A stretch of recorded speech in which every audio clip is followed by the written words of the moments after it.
একজনের নাম রেখেছি মুগ্ধ, ও দেশ স্বাধীন করেছে। আরেকজনের নাম রেখেছি নায়লা।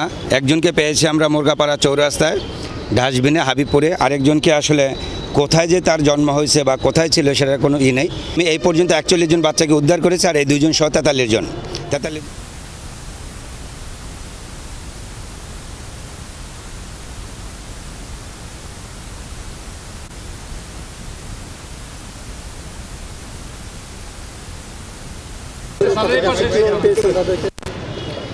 এই 2টা রত্নকে আমরা পেয়েছি।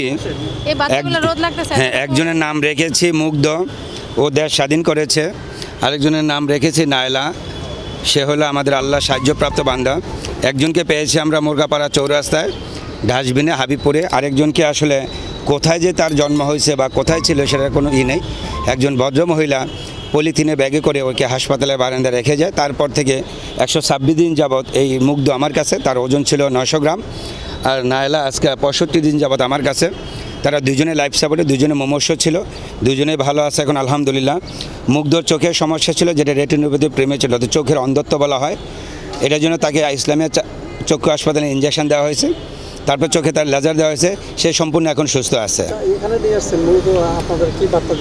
বার্তা দিতে চাই একটাই, যে পথ নবযুগরা আমাদের আপনজন, তাদের মাঝে কোনো বিভাজন করা যাবে না, তাদের রাস্তাঘাটে ফেলে দেওয়া যাবে না। ওরা যেমন মায়ের কোলে বাবার কোলে থাকে, ঠিক আমি যে একজন বাবার হিসাবে দায়িত্ব পালন করতেছি, তারা বাবার কোলে মায়ের কোলে থাকবে, এরকম মা বাবার ঘরেই তারা বড় হবে। এই বার্তা দেওয়ার জন্য আসলে এদেরকে নিয়ে আসা।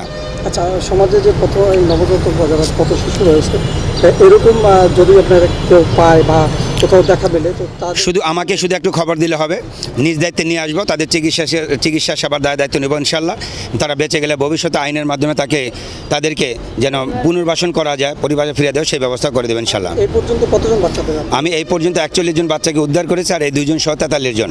43 জনকে আলহামদুলিল্লাহ আল্লাহ চিকিৎসা দেওয়ার ব্যবস্থা করেছে। Thank you.